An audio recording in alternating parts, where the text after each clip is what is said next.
Imagine a king settling accounts with his servants. One man owes an impossible debt, millions, far beyond what he could ever repay. The king, moved with compassion, forgives it entirely.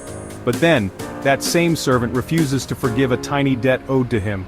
What happens next is a sobering lesson on mercy, justice, and the human heart.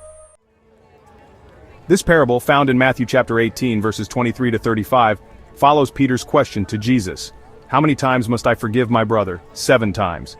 Jesus answers, not 7 but 77 times, meaning unlimited forgiveness. The king's servant owes him an enormous sum, 10,000 talents, equivalent to billions today. Unable to pay, he faces being sold into slavery along with his family. But when he pleads for mercy, the king forgives his debt completely. Yet instead of passing on that mercy, the servant finds a fellow servant who owes him 100 denarii, a small amount in comparison.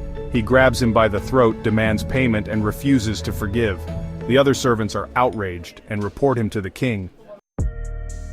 The king calls him back, furious. I forgave you all that debt because you begged me. Shouldn't you have had mercy on your fellow servant?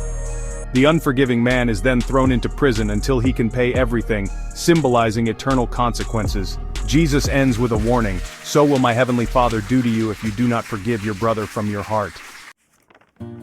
So what does this parable teach us? We have been forgiven much. The king represents God and the servant is us.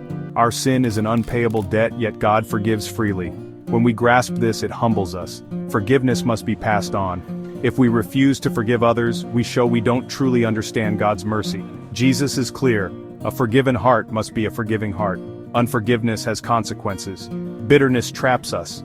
Unforgiveness doesn't imprison the other person, it imprisons us. Jesus warns that refusing to forgive leads to spiritual destruction.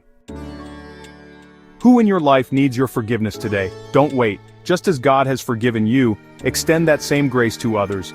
Mercy received must be mercy given. Forgive as you have been forgiven. Matthew 6:14-15.